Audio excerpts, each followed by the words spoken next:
దాన్ని పట్టుకొని కాంగ్రెస్ హత్యారాజకీయాలు చేస్తున్నటువంటి అంత అవసరం కాంగ్రెస్ పార్టీకి లేదు. హత్యారాజకీయాలు చేసేటువంటి పరిస్థితి ఏనాడు కూడా కాంగ్రెస్ పార్టీ చరిత్రలో లేదు. ఇది మీ విజ్ఞతకే వదిలేస్తున్నాం. ప్రభుత్వం కూడా ఇది ప్రజా ప్రభుత్వం, ప్రజలు ఎన్నుకున్నటువంటి ప్రభుత్వం. గత 3 సంవత్సరాలుగా ఈ తెలంగాణలో నిష్పక్షపాతంగా పార్టీలకు అతీతంగా ఎక్కడ కూడా ఏ చిన్న సంఘటన జరిగినా కూడా తన పర అనేటువంటి భేదం లేకుండా విచారించి నిందితులను ఖచ్చితంగా శిక్ష వేసి వాళ్ళని నిర్ధారించి కేసులు వేసేటువంటి కార్యక్రమం ఈ రేవంత్ రెడ్డి ప్రభుత్వం, కాంగ్రెస్ పార్టీ ప్రభుత్వం చేస్తూ ఉన్నది ప్రజలందరూ కూడా గమనిస్తూ ఉన్నారు. ఎక్కడ కూడా రాజకీయాలతోని ముడిపడో ఎలక్షన్ల వరకే రాజకీయం, ఆ తర్వాత అభివృద్ధి సంక్షేమం దృష్టిగా ఇలా కాంగ్రెస్ పార్టీ కదులుతూ ఉన్నది. దీన్ని రాజకీయంగా మలుచుకునేటువంటి ప్రయత్నం ఇలా బీఆర్ఎస్ పార్టీ చేస్తూ ఉన్నది. కాంగ్రెస్ పార్టీ ఎక్కడ కూడా ఇది మలుచుకోవడానికో లేకుంటే దీంతో లబ్ధి ఉండటానికో ఎక్కడ ప్రయత్నం చేయలేదు. ప్రజలందరూ కూడా గమనిస్తారు. గత 6వ తారీఖు నుంచి ఇప్పటిదాకా జరుగుతున్నటువంటి సంఘటనలు ఈ సిరిసిల్ల ప్రజలందరూ చూస్తూ ఉన్నారు.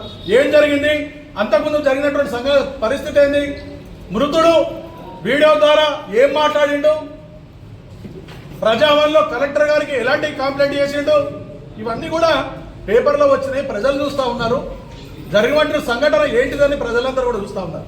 ఇలా తీసుకొచ్చి మీరు హత్య రాజకీయాలు అని చెప్పి దీన్ని మలవడానికి, దీంతో లబ్ధి పొందడానికి పొయ్యి ఒక మాట్లాడడం ఇది కరెక్ట్ కాదు.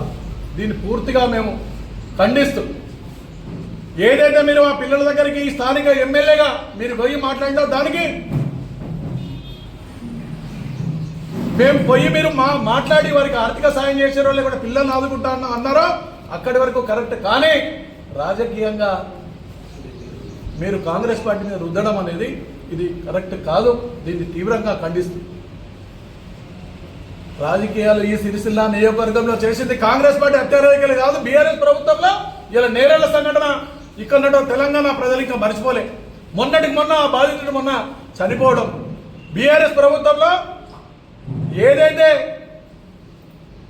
వాళ్ళు నిరసిస్తూ ఈ ప్రభుత్వం మీద ఇది కరెక్ట్ కాదు అన్నందుకు మొత్తం మందిని తీసుకుపోయి ఘోరమైనటువంటి టార్చర్ చేసి ఇలా వాళ్ళు సంసారానికి పనికి రాకుండా పూర్తి స్థాయిలో 3rd డిగ్రీ చేసి అన్ని పార్టీలు ఖండించినా కూడా బీఆర్ఎస్ ప్రభుత్వంలో ఆనాడు చెల్లడం లేదు. కనీసం మీరు మాట్లాడినటువంటి పరిస్థితి లేదు. ఇలా సంఘటనలో గోపాలరెడ్డి వ్యక్తి మరణించడం ఇది హత్య రాజకీయం.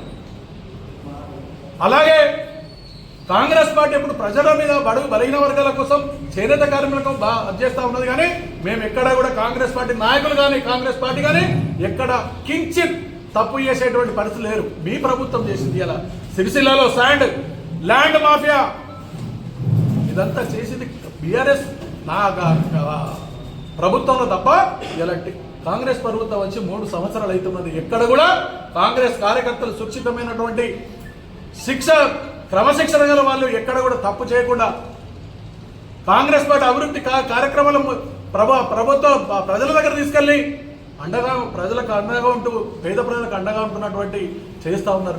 మేము దయచేసి ఇటువంటి కుళ్ళు రాజకీయాలను తీసుకొచ్చి హత్యా రాజకీయాలు అని చెప్పి కాంగ్రెస్ పార్టీని మాట్లాడడం ఇది సబబు కాదని నేను తెలియజేసుకుంటూ, మృతుని కుటుంబాన్ని ఏదైతే నేరస్తులకు ఖచ్చితంగా ఈ ప్రభుత్వం ఇంకా కూడా మీకేమైనా డౌట్ ఉంటే ఇంకా ప్రభుత్వాలకు మీరు కంప్లైంట్ చేయండి. ఇది ఇంకా వేరే పెద్ద వ్యక్తులతో ఎంక్వైరీ చేద్దాం అంటే ఎంక్వైరీ చేసి నిందుగా వచ్చినటువంటి వాళ్ళని తప్పనిసరిగా శిక్షించేటువంటి కార్యక్రమం ప్రభుత్వం తీసుకుంటుంది.